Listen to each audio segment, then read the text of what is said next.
We're going over the waivers today, and like I said, we've got several of them here. So to start us off, I'd like each of you guys to tell us what services your waiver provides, and then which ones make them unique from other waivers. Good morning, everyone. Can you hear me well? Okay. My name is Stephanie Waivers. I'm the Vice President of Population Health Management at Community First. Community First is a managed care organization based in the Bayer service delivery area. We provide services for Bayer County as well as the 7 surrounding counties. Currently, Community First does offer MDCP, the STAR Kids program. We also offer STAR and CHIP. I'm going to speak to you guys today about STAR Plus Waiver, which is the Home and Community-Based Services program. Currently, Community First does not offer HCBS. However, I've worked in the STAR Plus Waiver space for the past 13 years, and Community First will begin offering, we anticipate will begin offering the STAR Plus Waiver program in 2024. So right now, we're not an option for you to choose Community First, but will be. So I'll talk about what services are offered with the STAR Plus Waiver or HCBS program and how they are unique. So STAR Plus, HCBS, or Home and Community-Based Services includes a variety of different services. For me, I feel like it's the most inclusive of all of the waiver programs. However, it's only available to individuals who are 21 years and older.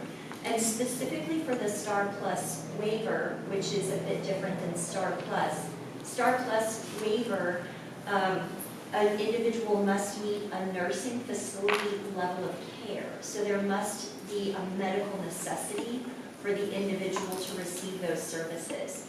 What is so great about the STAR Plus waiver program is this is a program that is a nursing home alternative.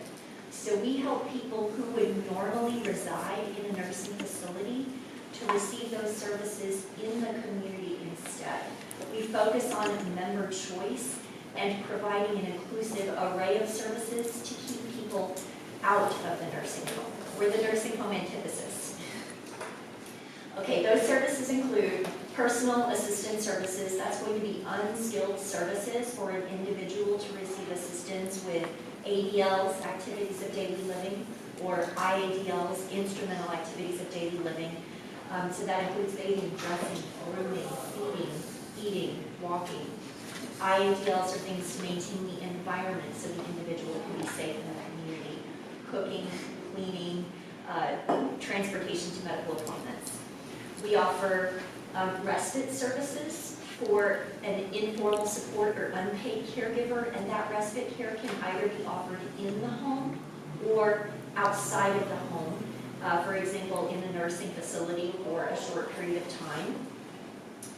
This service offers nursing services at home, so if you need assistance with a skilled nurse to administer medications, to manage a ventilator, to perform skilled care, that's an option. Emergency response system, so that would be a lanyard or a watch that you might wear if you need to notify somebody that you've had a fall or change in your medical condition. This program offers home-delivered meals, and the STAR Plus waiver program is unique with home-delivered meals. That's unique to the STAR Plus waiver program. Some of the other programs do offer home-delivered meals as a value-added service, a VOS, but we offer it inclusively. Minor home modifications to make the home more accessible for a person with a disability. Adaptive aids, medical equipment and supplies. The STAR Plus waiver program does also offer assisted living facility services, which I recognize is not as, is more restrictive, right, than living at home. But this is a great option for individuals who maybe are transitioning out of the nursing home and need something a little bit more inclusive, right, than living independently. So we do have assisted living facility. Medical equipment and supplies, cognitive rehab therapy, dental services, occupational therapy, speech therapy, physical therapy, transition assistance services, which is a unique fund available one time for individuals moving from the nursing facility to the community. There's $2,500 to purchase home items that an individual might need. So imagine somebody's been in a nursing facility for a long time and they no longer have a home in the community. They may need everything again, right? Furniture, perishable items like food, clothing, trash cans, shower curtains, all of the things, right? And then Star Plus Waiver also offers supported employment or employment assistance for people who would like to continue to work but maintain their Medicaid benefits. We do offer assistance for employment as well, so people can remain as independent as possible. So I want to identify those services that are unique for Star Plus Waiver. Again, I alluded to assisted living facility. Star Plus Waiver is the only program that offers that option. Emergency response system is unique for Star Plus Waiver. Home delivered meals. Personal attendant services is unique to Star Plus Waiver, though it's also a state plan benefit. So many people receive their personal attendant services as a state plan benefit or as a CFC entitlement benefit. So you can receive those entitlement benefits in addition to receiving your waiver. And then finally, protective supervision. So protective supervision is unique from personal attendant services in that you don't need to require time for a particular task or skill. Protective supervision is simply supervision. For a person who's not safe to be left alone, we can pay for an unskilled person to remain with your loved one or family member while you are outside of the home. The tally that we made in safely. Perfect, thank you. Perfect, yes, and then we're going to hear from Vanessa regarding the HCS and Texas Home Living waivers regarding the services they provide and what makes them unique as well. Yes, good morning. So I'm Vanessa. I'm one of the supervisors at ACOG. So ACOG services individuals that reside in Bexar County. However, we do have what are called local authority offices all over the state of Texas. So just about every county in Texas has an office. It's a different title office, so ACOG is unique to Bexar County only. But if you do foresee moving out of county, let us know and we can help you with that connection to get connected to the appropriate local authority for your county. Just kind of keep that in mind. So for ACOG, our waiver programs are Texas Home Living and HCS. So Texas Home Living pays per year $17,000 in services. HCS can pay, right now we're seeing on average about $60,000 to $80,000 being utilized in services. And some of the services that those two programs that we offer, so Texas Home Living has dental services, behavior support services. If there's any inappropriate behaviors, we can help with behavior support services. And then you have RN or LVN, so there's nursing services as well. It could be in the home, it could be for medical advice over the phone, or for the nurse to assist you at an appointment with your loved one. We have, yes? What are the stipulations for the behavior supports? So there's an array. It could be anything that you feel is an inappropriate behavior for your loved one, you're entitled to receive behavior support services. And then an initial assessment is done by the board certified behavior analyst, and then they'll develop a behavior plan for your loved one for that specific behavior they're exhibiting. So day habilitation is an adult day center also offered from Texas Home Living. And this is a day center that your loved one can attend when they're not in school or if they're not working or if they're not volunteering. A lot of our clients utilize day habilitation, like when there's breaks in school, summer breaks, spring breaks, Christmas break, or if they've aged out of school and they're not going to pursue volunteer or employment, then they can attend an adult day center. So these are all services that are paid and covered out of that $17,000 per year from Texas Home Living. So day habilitation, dietary services. If your loved one is in need of a dietitian, we have dietary. We have respite services as well to relieve the primary caregiver for a couple hours, or it could be a weekend stay, a couple of days. You get to decide when to utilize that service. And then we also have all of the specialized therapies, occupational therapy, physical therapy, speech therapy. We have what's called adaptive aids funds. Adaptive aids are any medical necessity, equipment, device that maybe the Medicaid or your insurance is not paying for. We can see if we can try to get that covered through the adaptive aids funding.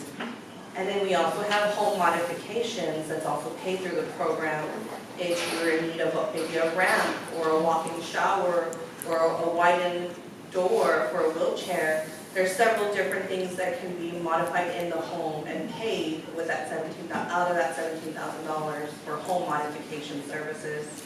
So that's Texas Home Living, $17,000 a year.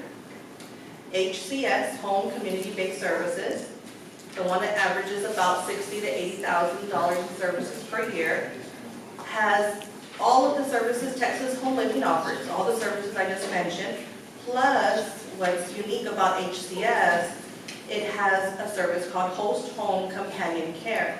This is where the primary caregiver is paid as a service. So once a month, whoever the primary caregiver is for your loved one would be paid for taking care of them 24/7 pretty much. You still can have your full-time job, part-time job, but you're going to be receiving that added funding from service. So it's service money, it's not money that has to be reported come income tax time because it's from a program.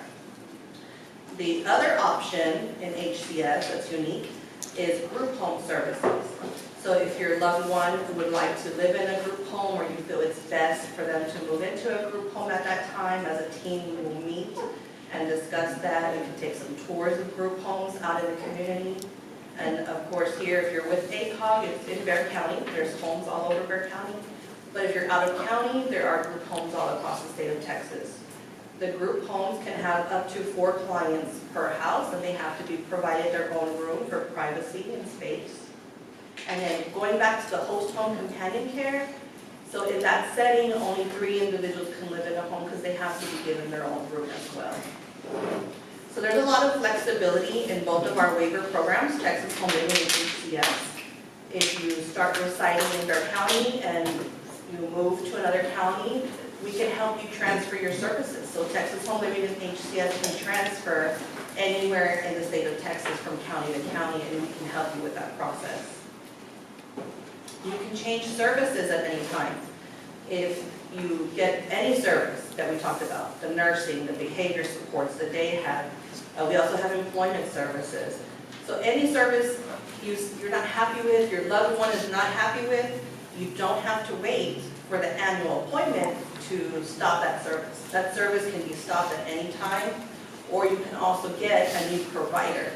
So let's say your loved one has the employment service, assistance service, to find a job, and their job coach is just not working out. It's not a good fit for your loved one. That's fine. We respect that, and we'll help you find a new individual.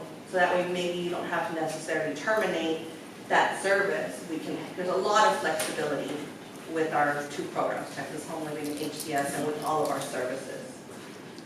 So that's what comes to mind when I think about our waiver programs and what's unique about our waiver programs. May I ask a question? Yes. On this host companion, is that the same thing as foster parent or not? Yes, we're very familiar. It's just titled Host Home Companion Care. Okay. Yes. So the question was if it was the same thing, if the host home companion care was the same thing as foster, and she said it's very similar. Someone else had a question. What are the qualifications for your programs? So they'll come through the intake department and they'll have what's called a DID, Determination of Intellectual Disability. It's a psychological evaluation. And with that evaluation, we look at the results to determine if that loved one, that individual meets the criteria to qualify for Texas Home Living or HCS. And we let you know that once we have the results. So we'll go over that criteria. Individuals who have intellectual disability are diagnosed prior to the age of 18. But there are several other diagnoses outside of intellectual disability that are called related conditions. And those conditions can be up until right before the individual turns 22. So we can help you look at that criteria once we get the evaluation results. So it's not like 18, 21, I mean, is there an age range? No. It's just based on the criteria, the qualifications. And we're going to go through more specifics through these questions, so don't worry, guys. This is just the first question. If we don't get to the questions that you guys have regarding specifics at the end, please save the questions, write them down, and we'll be sure to get to anything we don't cover. Okay, move on then. morning, everyone. My name is Yolanda Fuentes, and I oversee the class program, case management program at the Arc of San Antonio. So class, pretty much what the ladies have provided information on what the specific waivers are. Class also offers. It offers personal assistance services, facilitation, which is attendant services. And individuals have options of hiring their own attendants, whether the consumer-directed services option, or having an agency, they call those agents, direct service agencies, hire the attendant. It's the same as with, as I think Vanessa had mentioned, if the individual, you're a parent and the individual lives with you and you are the attendant, that can also be tax exempt. You would just need to contact, if your individual is on the class program, the direct service agency that hires the attendant, or the financial management services agency that's helping you with the, under the consumer directed services option. So pretty much those services are similar to class. Class offers skilled therapies, occupational therapy, physical therapy, speech language pathology. We have adaptive aids under the class program, $10,000 under adaptive aids that consist of durable medical equipment or dental services. So if an individual doesn't require any durable medical equipment, then those $10,000 under adaptive aids can go towards dental. Sedation can be included under that too. Class also offers emergency response system for individuals that live alone, and in case of an emergency, they're able to definitely have that service available for them. Class also offers nursing services on a limited basis. Individuals that are over the age or 21 or over and require some nursing services may be able to receive them through the class program. However, we have children that are under the age of 21 and they're approaching that 21 years of age. Always encourage them to talk to their health plan, because their health plan is going to make a referral to start those waivers that we just mentioned. And then the individual, the family can see whether it's start those waivers, and may be able to offer more nursing services in class can. So, but we'll assist with that transition from one program to another. What's unique about the class program that hasn't been mentioned are pre-vocational services. Pre-vocational services are for those individuals that maybe the goal is vocation, but the goal, again, it depends on the individual, maybe 5 years down the line, 10 years, 20 years down the line.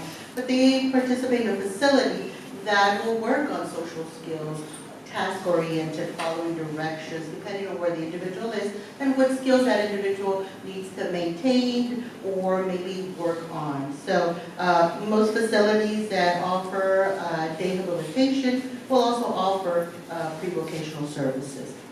Another unique service under the class program are specialized therapists. So they're the skilled therapists of the occupational, physical therapy, and speech language pathology. In addition to that, are specialized therapies that consist of aquatic therapy, music therapy, recreational therapy, therapeutic horseback riding, HIPAA therapy. Those are all considered to be massage therapy, all considered to be specialized therapies that are offered through the class program.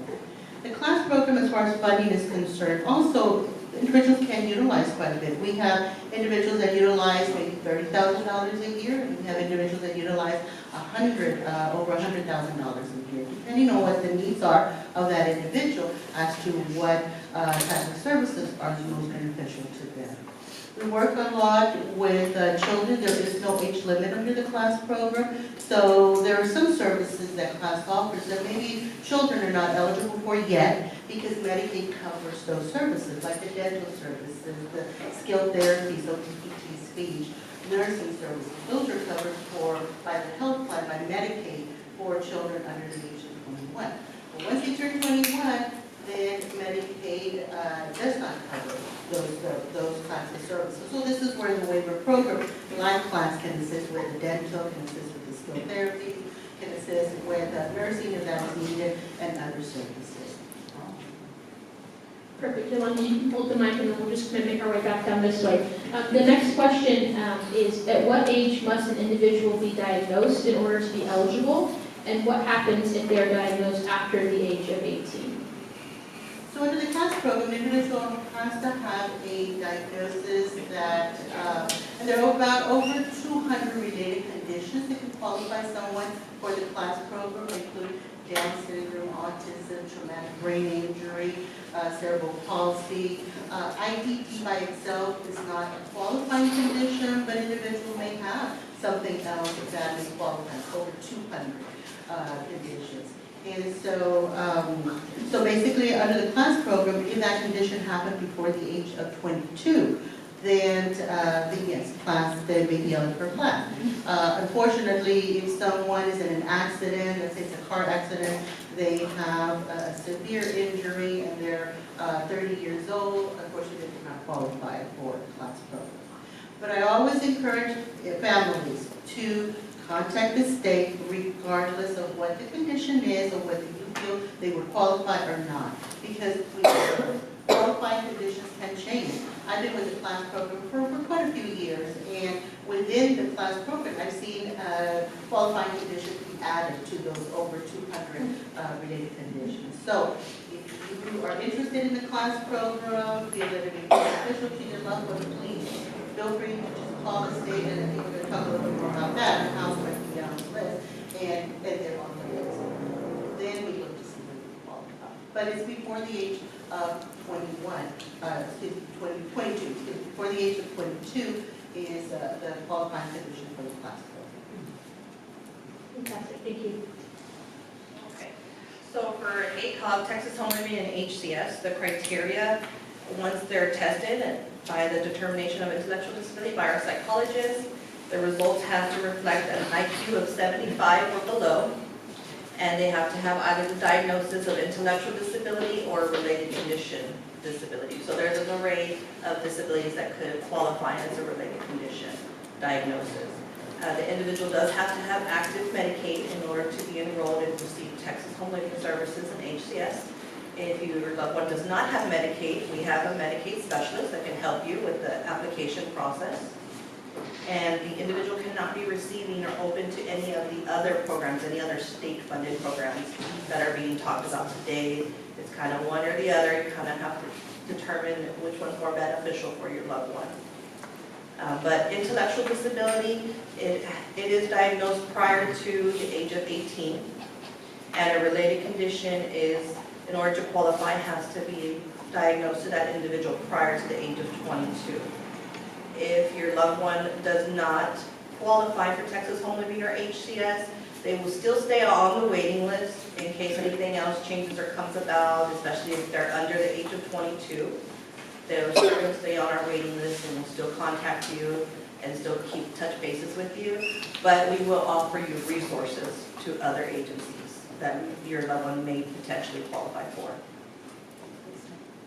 Yes, sir. I have two questions. Number one, once they qualify, if they qualify, I keep hearing this age limit of 21. Now, once they qualify, my daughter's 17, she would meet all her qualifications. Would that cover her past 21, or does that expire? What is the expiration on these? Or does that automatically just go on for the rest of her life? So let me repeat the question really fast. So he said his daughter's 17 and he wants to make sure that she still qualifies past the age of 21 or 22 that is required to receive the diagnosis. So yes, she'll still stay on the waiting list. Our diagnosis, the DID evaluation, is good for 5 years. So if she's on the waiting list past those 5 years and then you get the call that we're offering you enrollment into one of our programs, we're going to do the retesting over again. But she'll be past age 22, is that? No, because we're going to see like whenever she was initially diagnosed. So if she was initially diagnosed prior to age 18, prior to age 22, those are the records that our psychologist is going to look at and incorporate into their diagnosis. And how long after, once we start this program, how long is the initial diagnosis? Like how long does it take? Because I know this thing say 6 years, 14 years. What is the wait time for the initial diagnosis while they're on the waiting list to get the services available? So there's no set time frame once an individual is on the waiting list because we are state funded.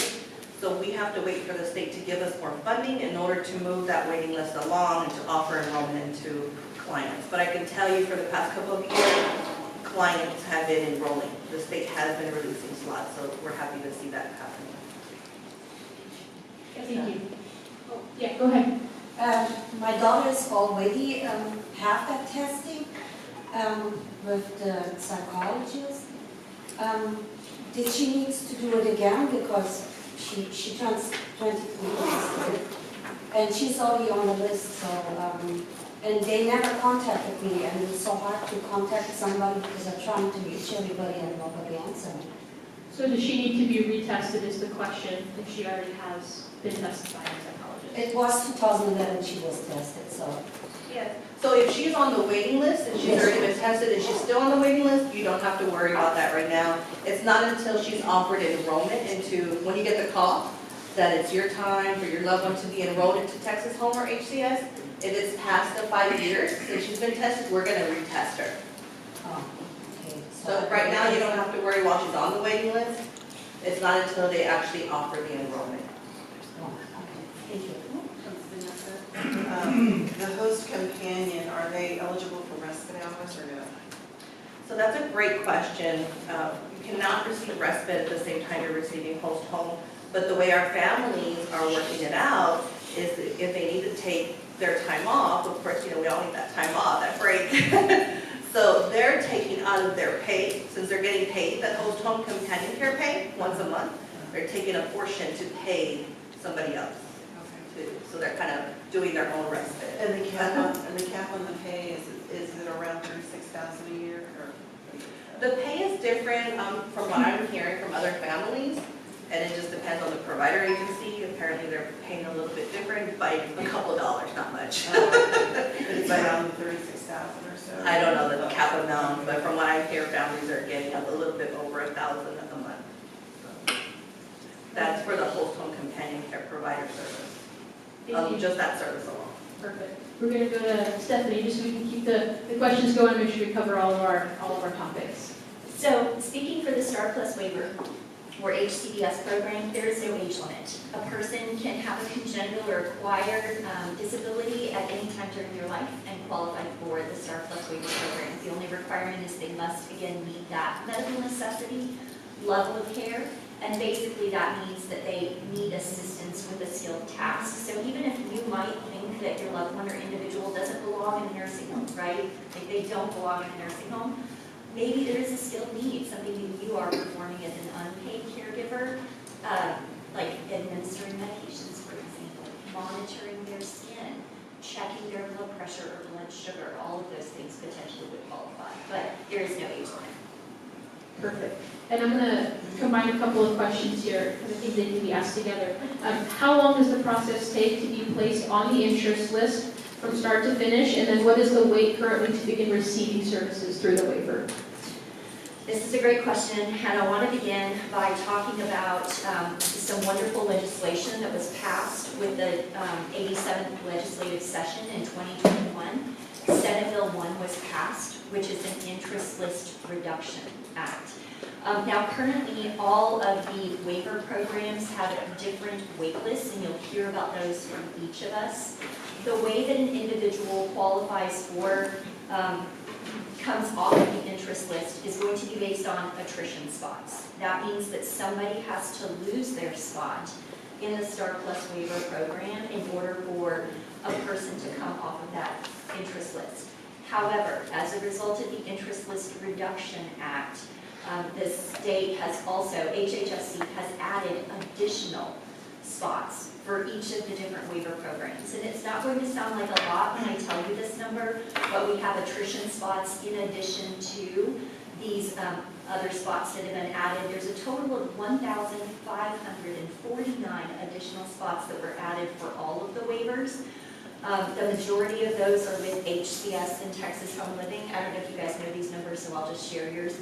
542 for HCBS, 471 additional spots for Texas Home Living, 381 additional spots for class, and then for the STAR Plus HCBS program, an additional 42.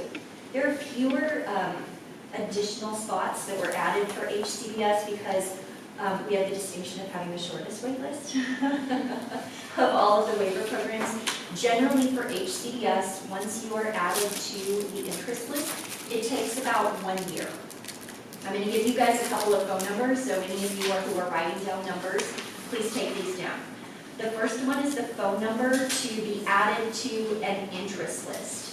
If you are with the local authority, and I know that Vanessa will share this number with you, you'll contact your local authority for that. All of the other interest lists, you're going to call 877-438-5658. That's to be added to any interest list. If you are on the HCBS or Star Plus waiver interest list and you would like to find out your spot in line, they will tell you your number. You will call 877-782-6440. And I'm going to throw one more number at you. So if you are with a managed care organization and you want to find out, like say you're enrolled, and you want to find out what are my options, which other MCOs can I choose from? You know, can I have Community First? Do I get Superior, Mirror Group, Molina? Maximus, the enrollment broker, can explain to you your options for which MCO you can choose. Their phone number is 800-964-2770. Awesome, thank you so much. Oh, yes. I'm sorry, I caught the last phone number, I caught the digits, but what is that to? Maximus, the enrollment broker, they are our state enrollment broker that can tell you about your options for managed care organizations across the state of Texas. That's also a really important number to have in the event that you move from one service delivery area to another. Now, if you're in Bayer and you move to Atascosa County, you're still in the same service delivery area. But if you're in Bayer and you move to Travis, you'll potentially need to change your MCO. Thank you.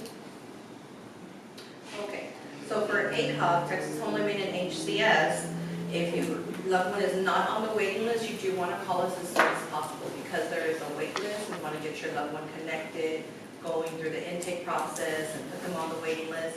But to put an individual on the waiting list, we can do it over the phone.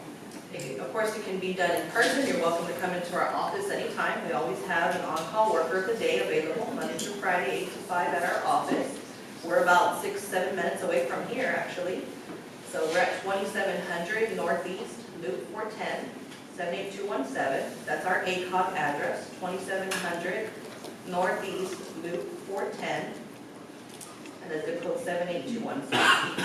And then you can give us a call if you want to do it over the phone. It takes about 5 minutes, not too long, to get your loved one on the waiting list for Texas Home Living and HCS. And you can give us a call at 210-832-5020. And any of our on-call workers can help you. Yes, ma'am. That number that you just gave us, the 210 number, that's also if we want to double check and find out where we are on the list? Yes. And then we have one specific employee who focuses only on the interest list for Texas Home HCS. Her name is Beatrice. Last name is Cardenas, Cardenas. So if you call that 832-5020 number, just ask for Beatrice, they'll transfer you, Cardenas. And so we can do it over the phone. It's very important to get connected because there is a waiting list. How long is the wait for HCS and Texas Home Living? There's no set time frame that we can throw out there because it's changed. We used to be able to say 10, 12 years. Sometimes we're just seeing it's taking a little bit longer for others. It just depends on that funding when it's coming through, unfortunately. Okay, fantastic. I'm sorry, I have another question. Okay, we've been on the waiting list since he was 2 and he's 14 now, and my biggest fear is that I'm gonna drop the ball and forget to make a phone call, or we're gonna accidentally fall off the list. Scale of 1 to 10, how rational is my fear that, oh my God, I forgot to make a phone call, and we never got the letter, we moved, we're falling off the list, we have to start from scratch. Like how, like am I being paranoid to be afraid of that, or is that a legit fear? No, all the families have that. That's what all the families tell you, you're welcome to call us anytime. Okay. Give us a call and we can do a quick check. And make sure. Intake worker of the day or Beatrice, if you get her on the phone, we Okay. can do a quick check in the database to make sure everything is good. It's very important that you do contact us if your address or phone number changes, because when it's time and you get that call, and we need to contact you so that Yeah. you know it's time to enroll your loved one, and it's gonna make it difficult to find you if we don't have your correct address or phone number on file. And that's just for the, I'm sorry, that's just for the HCS and Texas Home Living waiver, right? Yes. Everything else, we have to call the state. That's a different number, yes. Okay. It's a lot of information today. Yeah. But I can see the pins, right? I get confused. I've been in this program for a few years. For class, the interest list is long. It's over 15 years. 15. So when I said earlier about calls, if you're interested in the program, and it's never too late, it's never too early, call if you're interested. 15 years, oh my gosh, what's the point? 15 years goes by very quickly, it really does, unless you're waiting for services. But under the class program, it is, the interest list is kept at the state level, and I always explain to families, if you're new, if you're just placing your loved one on the interest list, please write down the date that you called, whom you spoke with, and also the time that you called. And keep that safe, somewhere where the dog can't eat it, keep it very safe, because it does happen that the state, even the state, wonderful state, may lose something. So if you forget 1 year to call, that's okay. Usually 1 year does not make a lot of difference, but it is important, if you don't get a letter, then you call the state. Making sure that your loved one's on the interest list, but as I said, making sure the state has the correct information on how to contact you when your loved one is released from the interest list. And under the class program, there is a difference between an interest list and a waiting list. A waiting list is where you maybe gather all the information for that particular program, the individual qualifies. Unfortunately, there aren't any funds available at the present time, so they're going to be placed on the waiting list. Once those funds are available, immediately the services are there. For the class program, unfortunately, it doesn't work that way. So when you call the state, that number that Stephanie mentioned earlier, 1-877-438-5658, when you call that number, your loved one is going to be placed on the interest list. So they're going to ask you questions, name, telephone number, address, does he or she have Medicaid? Now, if he doesn't have Medicaid, not a problem. He can still be on the interest list. Once the name is released from the class interest list, then there's going to be an agency that's going to help the individual be placed on Medicaid. So the benefits of the waiver program and of the class program is that if they don't have Medicaid, because maybe it's somebody who is 16 years of age and the household income is $200,000, they're not going to qualify for Medicaid, the individual is. But what's going to happen is that the state is going to process the Medicaid application under a program that's called Medicaid for the Elderly and People with Disabilities, MEPP. That's going to be based on the waiver program eligibility. So what that means is that the state is not going to look at the individual's income, only the individual's income, and not the household income to see whether he qualifies. We've had a lot of individuals who did not have Medicaid, and now they do have Medicaid because they're eligible for waiver. We also have those individuals that did not qualify for Medicaid because their family, who we all love, our children and whatnot, maybe put $30,000 in a savings account. Or a grandparent passed away and left money for the individual.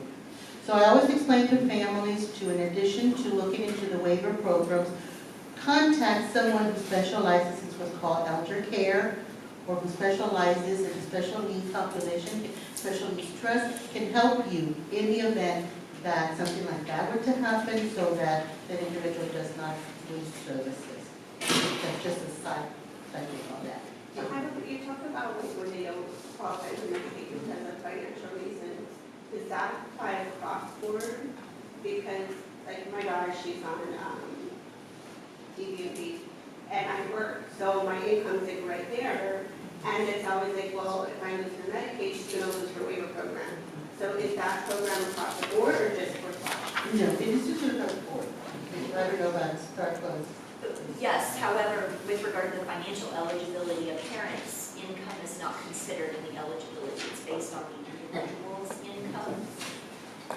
But if she's a minor, Right. so right now they take my income, but if my income's over and she loses her Medicaid SSI, then she's at risk for losing the waiver, but then with that, So what happens is that happens sometimes to our families and our individuals, is that if they lose because of parents' income is high 1 month or a couple of months, they lose that SSI, they lose that Medicaid, then we will work on that application for NPE, so that the individual can have Medicaid for that month or 2 months if they didn't have it because of the income for the household itself. So that does happen for minors, but it didn't happen quite good for in our program. So that question was specifically related to Medicaid eligibility for a minor when receiving a waiver program. Because they do have to have a be on Medicaid to be eligible for the waiver program. I don't think so, no. Okay, so the next question is, after being placed on the list, and this goes back to some of the questions about being scared of what to do after they're on the list, what should a family expect? What should the family do? Contact every year, or is there contact made by the waiver program to the family in regards to updates on the placement, how much longer they have to wait? So what to expect once the individual's placed? I think I answered that earlier by explaining that, yes, I do encourage families to contact the state, that number that was given, and just to inquire about the interest list, where their loved one is on the interest list. What I didn't do earlier, and I apologize, is that I didn't explain what the process is for class once they do come off of the interest list and how long it is. So people have, so somebody has been waiting 15 years, their name comes off the interest list, they're provided a letter, says, it's like you won the lottery. That's a 1.2 billion, but it's a lot. So families get very excited, and I don't blame them. And now we're going to look to see if your loved one qualifies for the class program. There's a criteria again. Does the individual have a related condition that initially happened before the age of 22? The individual now is 30 years old, but that condition, cerebral palsy or whatever, excuse me, happened before age 22. So we're going to go through the process to see if they qualify, do they have the needs. For the class program, basically, not only does there have to be a related condition, but there also has to be a need in the area of self-care. Because the individual needs assistance with the activities of daily living, the baby, taking care of himself or herself. And so those are some of the conditions that they look at under the class program. If the individual is very independent, does not need any type of assistance, then they wouldn't qualify for the class, even though they have a related condition. If they have a related condition along with those needs, then yes, they will qualify for the class. And under the class, there's 2 agencies they would work with, and it's a case management agency that would help them through that process of receiving the services that they request for the life. Awesome, thank you. So for ACOG, Texas Home Living, and HCS, you do want to contact us, after your loved one is placed on the waiting list, if anything has changed. So it's very important, just contact us if your address has changed, your phone number has changed, so we can update it. You can update it while you're on the phone. Every 2 years, you're going to get a call from Ms. Beatrice, who works the interest list. Every 2 years, she will call you, she will mail you a letter with the updated number where your loved one is on the waiting list. So every 2 years. So you don't have to contact us unless something has changed. But you will get that letter every 2 years. In the meantime, while your loved one is waiting to go into a waiver program, ACOG offers several other programs and services outside of waiver programs. So we go over that at the intake appointment while you're pursuing services for your loved one. We let you know about what else we have to offer, because we have several other beneficial programs and services that are immediately. There's no waiting list for. And we can go over that and talk to you a little bit more about that today if you like, and come see us at the back resource table. Thank you. Okay. Again, just remind me the question. That's okay, yeah. So after a family's been placed on the list, what do they expect? Are they contacted yearly? Should they make contact every year, 2 years? Do they get a letter in the mail? How does that look for a family since your wait list is much shorter? Yes. So here are my top 3 tips for anybody who is pursuing a waiver program for your child. First of all, Put them on every single interest list, every single one, every single one. Okay, even if you're not certain if they will qualify, put yourself on the interest list. And put them on right away, you know, as soon as you can. Call the numbers that have been given to you, add yourself to every single list. Number 2, update your information every single year. So I recommend doing that annually on your child's birthday, just like you're gonna go in for your child's well child check, get their immunizations, call and check on your spot on the interest list once a year. Make sure that they still have your correct address, make sure they still have your updated phone number, and then find out what your spot is on the list. Once a year, like it's a present to your child, okay? And then you won't receive contact for HCBS, this interest list, you won't be contacted routinely until your name comes up on the list. Once your name comes up on the list, then HHSC will contact you to validate that you do want to pursue the STAR Plus waiver program. There are 2 parts of the application process. The first is the financial application that's completed with the MPD worker that Yolanda referred to. So you'll provide all of the financial information. For the STAR Plus waiver program, the financial application does need to be completed annually. It's the Form H-1200.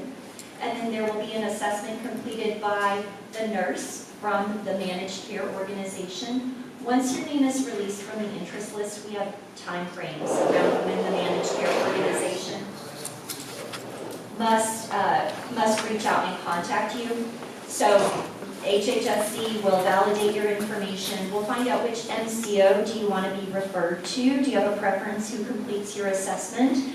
Then once we at the managed care organization receive that information, we have 15 days to make contact with you.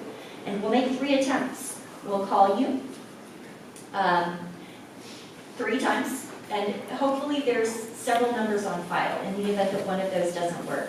And I joke that at my managed care organization, we'll find you like a jealous ex-girlfriend. So we're going to come to your house too. In the event that we can't reach you on your phone, we'll also drive by your house just to make sure so that we can get you enrolled in this program. We know how critical it is. I want to go back to one statement that was made regarding the financial application that Yolanda alluded to. So there are income requirements, again, 300% of Social Security income for your loved one, and you can never have more than $2,000 worth of assets, okay? So if you're trying to save for a computer, put that money under your bed, all right? Don't put it in the bank, okay? And then for any of your loved ones, if you go to your financial institution at no cost, they can help you set up something called a Miller Trust. I don't know anything about money because I'm a nurse and I don't have any, but I do know that your financial institution can help you with that. Fantastic.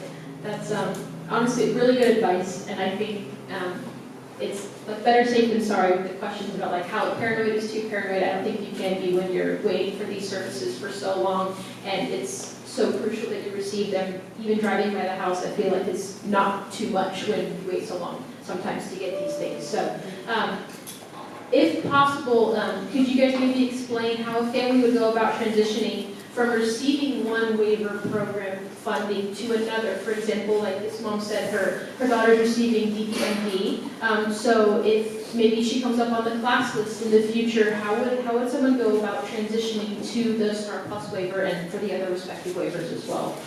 This is a really great question and something that we experience quite a bit. So at Community First, we offer the STAR Kids program, and so we have a lot of our children who are enrolled in MDCP, or the Medically Dependent Children's Program, and they transition to the STAR Plus waiver program as they age out.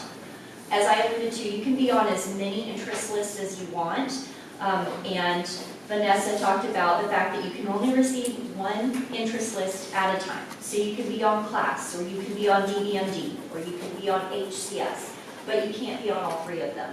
So once a person transitions, let's say that you're on the wait list for class. That's where you want to be, but you know it's going to take 15 years.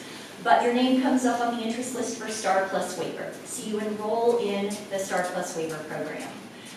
We're providing the services for you. All of a sudden your name comes up on the class interest list. You want massage therapy. You want hippotherapy. Like, you want the services that class offers. STAR Plus waiver is not meeting your child's or your loved one's needs, right? So get assessed by the new program, when your name comes up on the interest list, have that nurse develop a service plan for you. Compare the two service plans. And then before you transition, you have to accept the service plan. You have to say, you know what, I like what class has to offer. And what they're offering me with Star Plus waiver, you know, it's good, but it's missing a couple of things. So I would like to accept this service plan instead. You're going to continue to receive your services through the Star Plus waiver program. Once you accept that service plan with class, HHSC will identify that you're transitioning from one waiver program to the next. You will continue to receive your services with your currently enrolled waiver program through the last day of the month in which you are enrolled. And then your new waiver program leading up to that, we'll be having conversations with you about putting authorizations in place for the services that you need, negotiating a start date, and transitioning those from one to the other waiver, so it should be seamless. Yes? The other programs mentioned the annual maximum, like Texas Home Living is $17,000 a year. What is your program? Great question. So every waiver program has a different maximum. Oftentimes the reason that people will choose Star Plus waiver over class is because of the complexity of an individual's skilled needs. In the Star Plus waiver program, you must be at 202% of the cost of residing in a nursing facility. So because Star Plus waiver is a nursing home alternative, we complete a medical necessity level of care assessment and determine your RUG. I'm throwing a lot of acronyms at you. Your resource utilization group. What is the number assigned to the amount of assistance that you need? And I believe it's 31 different RUG groups based on if you need, different types of rehabilitative therapy or more skilled needs, etc. And so your limit, your service plan limit varies based on the RUG group that is assigned. And then there is also additional funding that's added if your loved one requires a ventilator. So the RUG varies up to, it starts at $41,000 and goes up to $250,000, but it's going to vary, again, based on your skilled need and then whether or not you utilize a ventilator, either 6 to 23 hours a day or 24 hours a day and greater. That answer your question? Yeah, It's complex. yeah. Not one set limit for that one. It's not one set limit, no. It's very based on your need. HCBS the same as HCS, or are they different? No, ma'am, they're different, and that is a great question. Yeah, HCBS is, we refer to it as the Star Plus waiver.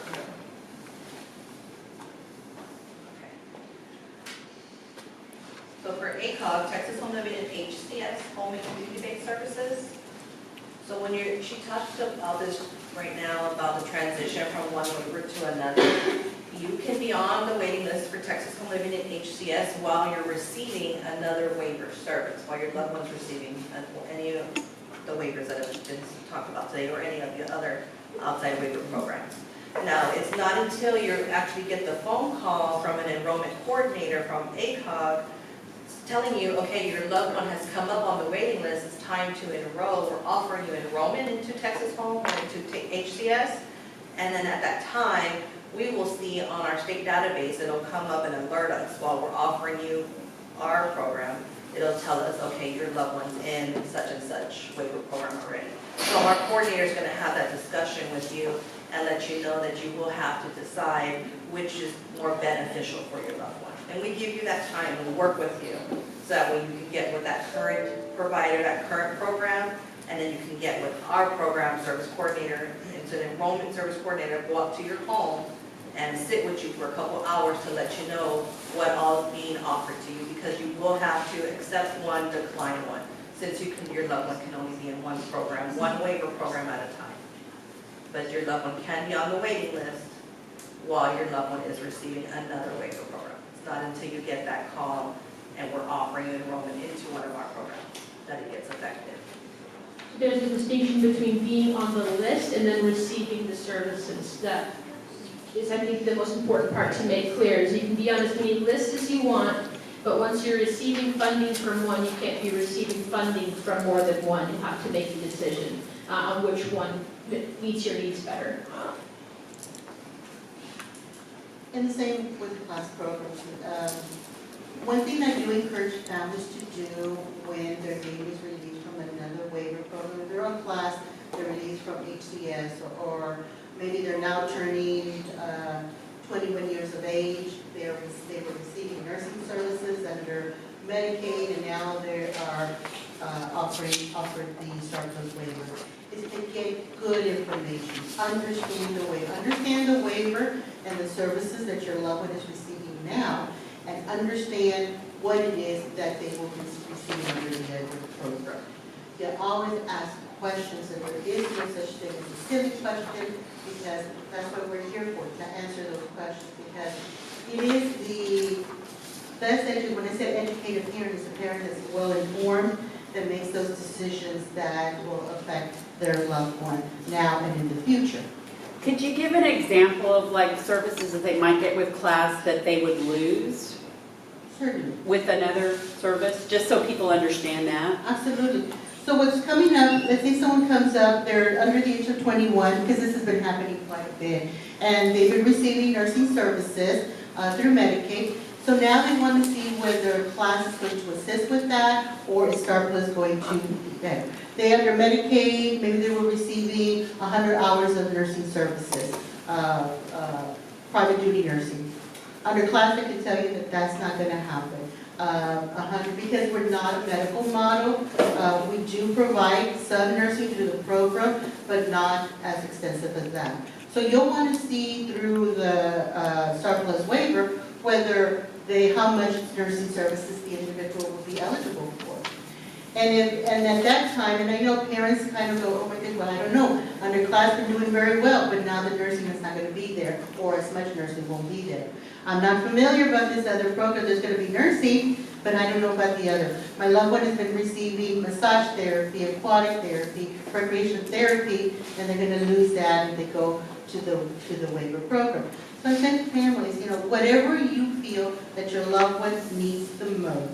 If the nursing is something that they're going to be needing the most, and their waiver program, STAR+ is an excellent program. Maybe won't get the recreation, won't get the massage, but that nursing is very important to you and is very important to your loved one. Then maybe STAR+ waiver is the program that you should choose. We don't make that decision for the individual makes that decision. The same thing goes with HCBS. Under HCBS, I always explain to families, there is that component of group home, or under class program it's not. The class program, the individual has to live in the community. How class defines that, living with family, with friends, or living independently. For group home, once they go to group home, then they're no longer eligible for the class program. And so we have individuals that have been on class for 25 years, 30 years. The parents are getting older. Maybe that is something that they're thinking of. So, get good if their name has come off of HCBS, get that information about all that they offer. We may be losing some things. Again, those specialized therapies are probably what they're going to be losing, but you may be gaining something else, or maybe providing other things. In the long run is whatever is going to be beneficial for your loved one now and maybe in the future. You can always, if you decline one waiver, you can always get on the interest list again for that waiver. We're looking at, for class HCBS, probably about 15 years, but you never know. You never know.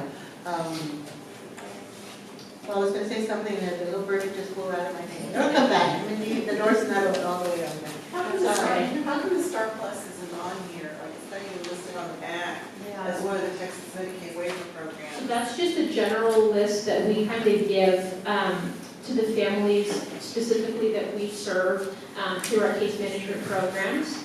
And so that is just one that we printed off from our resource list and had to give out to you guys. It's just a general idea of what some of the waiver programs cover. Those aren't all of them. There's also the YES waiver, and so there are other waivers that we didn't even touch on today. So I wanted to, give you guys good information and also not have to overwhelm you terribly much. And we also have the professionals up here speaking, so I hope that, that was helpful for you guys, and we tried to get as much representation from them as possible. Give me just 1 second, I'll come and do questions with you. I'll come to you first. Before we move on, I did want to ask if anyone needed confirmation on any of the phone numbers one last time for any of these programs up here before we move on to specific questions. Okay, fantastic. And again, you can come visit these ladies and their programs at the back after this portion is over. And I'll come grab your questions. Of course, yeah, please. I just wanted to make one comment to let you know that ACOG has partnered with the MAC, the Multi-System Center. So Ms. Jennifer, who's sitting at the back table there for ACOG resource, she's actually an ACOG employee, but she works here at the MAC. Her office is actually right across here, across the hall.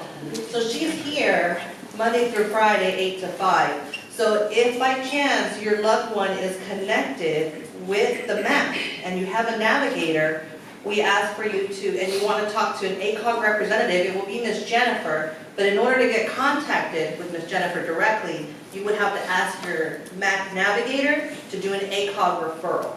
And then Ms. Jennifer will take that time to call you or make an appointment to address any questions, any inquiries you have. That's just an added partnership we have to throw out there. Does Miss Jennifer have a business card? Not yet. Are you partnered with the MAC? No. So you would have to get partnered with the MAC to get contact with Jennifer. Okay, contact. Yeah, Mr. so Does, you would what's come your here last to this name? facility, And okay? Pedrosa, P-E-D-R-O-Z-A. Oh, Vanessa Pedrosa.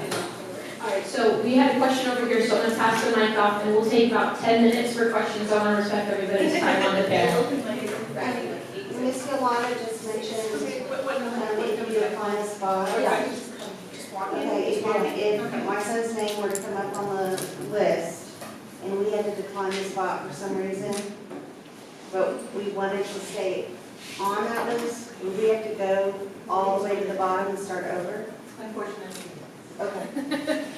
So we won't decline that. I mean, At the bottom. Now, but, there are, so I had, maybe this is a stupid question, but so what happens if his name, like our son, his name comes up on the list, right, for services, but he doesn't need those services at the moment, right? He's 2 or 3 years away from when he needs the services. Do we lose that spot and have to start over again, or? I would not, if the program that he's on, providing all the needs that he has, then absolutely stay on that program. But let's say, for instance, for class, we can always talk about class, and maybe the specialized therapies are right now beneficial, maybe the skilled therapies, nothing on class will be beneficial. If you accept the program, you can just be receiving case management. You can just be receiving some of the other services that maybe keep you on the program. And then the services, as he gets older, they can start needing other services, then we'll put those services in there. So for class, you can do that. I don't know about another later program. But also, as I was going to mention, if he's on the interest list, you decline, he's going to be under interest for a certain waiver, but his medical condition changes, something happens, then the state can look at. There's certain things that a family may be able to do, and I can't, because I don't know, they change from year to year. But look at maybe moving them up the list. If he were maybe now in a nursing facility, his condition is also here, or whatever, or in a group home, or whatever the situation is, then possibly the state might be able to move them up. But overall, unfortunately, yes, you decline the waiver. Perfect. Anybody else have a question? Oh, yeah, here you go. I have a question for the lady from ACOG on the host home companion care. I was wondering, how does that work? Is that someone that could take care of our loved one after there's no one in the family to take care of them? So it's up to the family and the client. Once we have that enrollment meeting, whatever you all decide with the client and the family, as that group, we come together as a team, because you don't have to wait. It can be something that you want to start now. And if they're eligible and you're being offered HCS, that service, you're eligible to receive that service at that time. You can start the whole home companion care service at that time. And that person is paid for that? Yes, it is the primary caregiver is paid once a month, and the way our programs, Texas Home and HCS work, at that enrollment meeting, the enrollment coordinator will let you know you do have to choose what's called a provider agency. There's several provider agencies here in San Antonio and Bexar County. Once you select a provider agency, you can make contact with that agency to see how much they're going to pay for the host home companion care, since every provider is a couple dollars off, a little And the different. individual would have to work through that agency, is that what you're saying? Yes, that provider agency is going to be the agency to supply or provide all the services that are selected by by the family.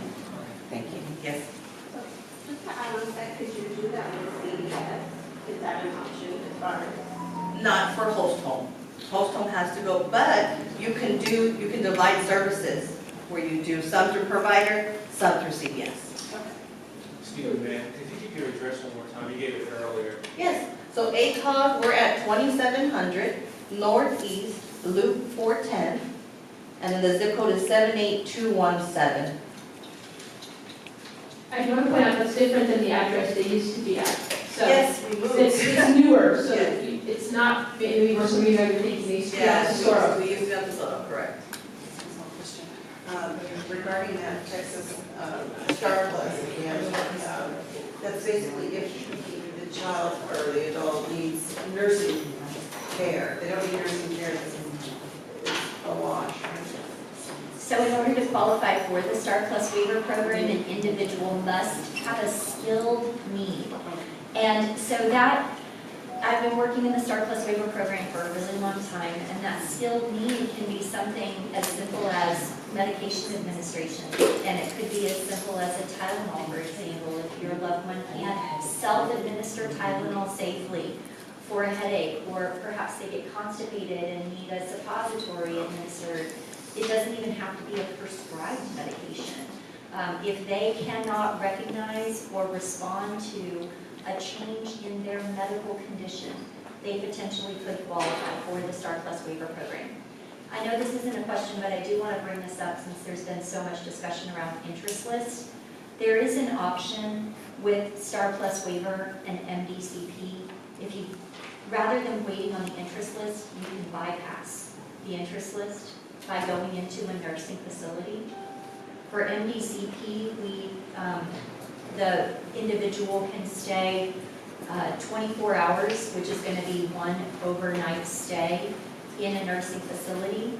I myself have utilized that as an option to qualify for the MDCP program. And the way that worked for us is we went into a nursing facility overnight, and I stayed with the child during that overnight stay. And after the 24-hour stay, we didn't have to wait on that 7 to 8 year MDCP interest list. We qualified for the program right away.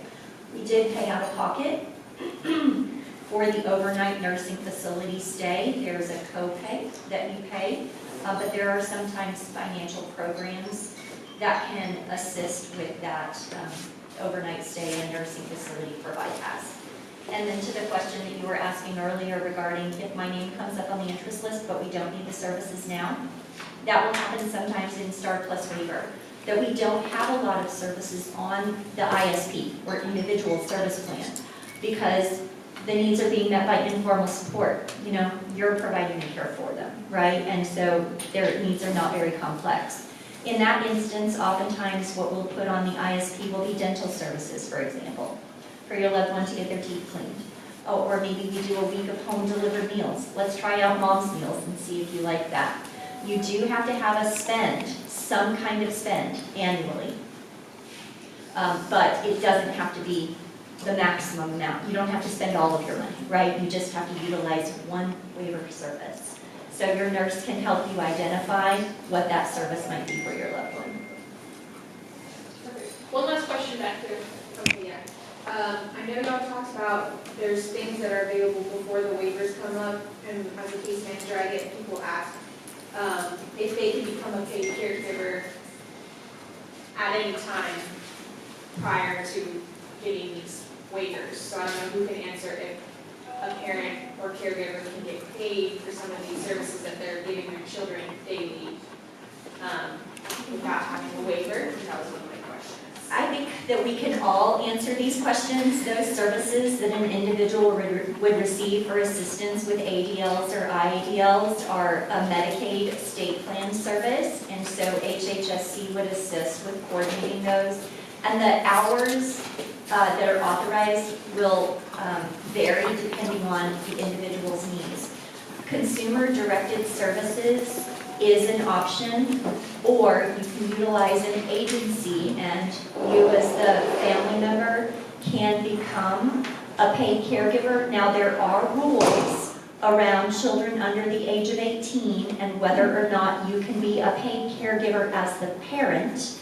And then on consumer-directed services, there are rules around who can be a paid caregiver with regard to relationships, and that includes relationships with formalities, like I'm married to my husband, or relationships without formalities, often referred to as common law.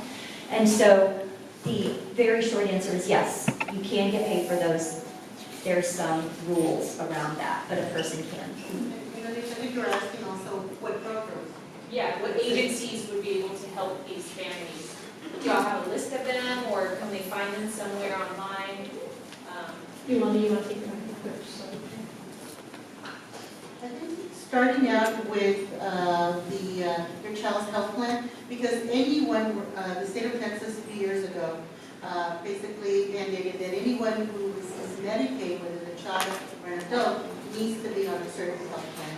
Stephanie mentioned the NCO Managed Care Plan organization, so those are health plans like Community First, Superior, Molina, Maryville, in Bexar County. Those are the ones that families can access or they can choose.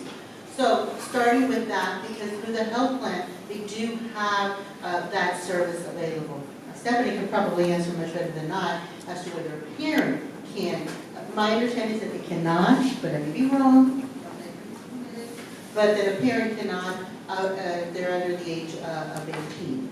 Because I know most of the calls that we get are for those families that are asking to have a loved one, some minor, can I be an attendant for my loved one? Sure, and so with regard to which agency, so if it's before they are enrolled in a waiver program, their HHSC worker will actually help them identify which agency will be contracted.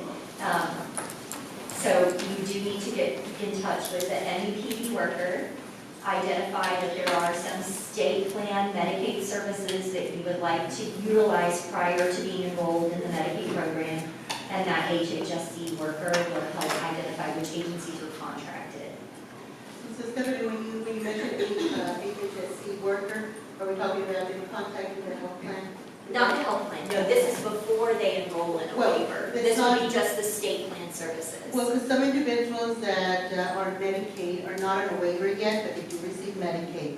Yes. So those individuals not on a waiver program, they receive Medicaid, are they able to contact their health plan for that assistance? They're not on a waiver, just they are on Community First without any PCP, but they're just on Medicaid. So typically what we see with those is Medicaid is provided as fee-for-service rather than being with a managed care. So they would have a caseworker at HHS as part of their fee-for-service. Yeah. If your adult child has Medicare and Medicaid, is there any benefit to getting onto your Star Plus program? Absolutely, yes. Okay. And again, this is going to be a personal decision. So when you have both Medicare and Medicaid, the individual is dual special needs, right? And so the benefit to having both Medicare and Medicaid is you can choose managed care for both of those products. So Medicare managed care is there are additional services that are available to you, value-added services that you can access. So I typically recommend that you utilize the same managed care organization for both your Medicare and Medicaid because it's more seamless and your service coordinator or case manager will understand all of the services that you can access. But that's a conversation that you need to have with Maximus, for example, right? To look at what are the value-added services with each of the different managed managed care organizations for both Medicare and Medicaid in my area, and then you make a decision. Also, one additional benefit that is available to a person who has both Medicare and Medicaid is something called MMP, or the Medicare Medicaid plan. It's a pilot program that's going on in the state of Texas, and I would need to look at the map to see who offers MMP in there. But that is, rather than having Medicare and Medicaid, your product is now combined into Medicare and Medicaid in one. And so then you're going to be with a single managed care organization. The benefit to this is you don't have to submit it to Medicare, wait for a denial, and then go to Medicaid. So it's quicker in accessing and coordinating your services. You're listening a lot because medical enrollment is due in December, so you're hearing a lot of plans for that. So somebody does have Medicaid, Medicare, you look at supplemental plans that do enrollment, and Stephanie said they will be able to administer both the Medicaid and the Medicare. So talking with the specialist, maximum anyone about the supplemental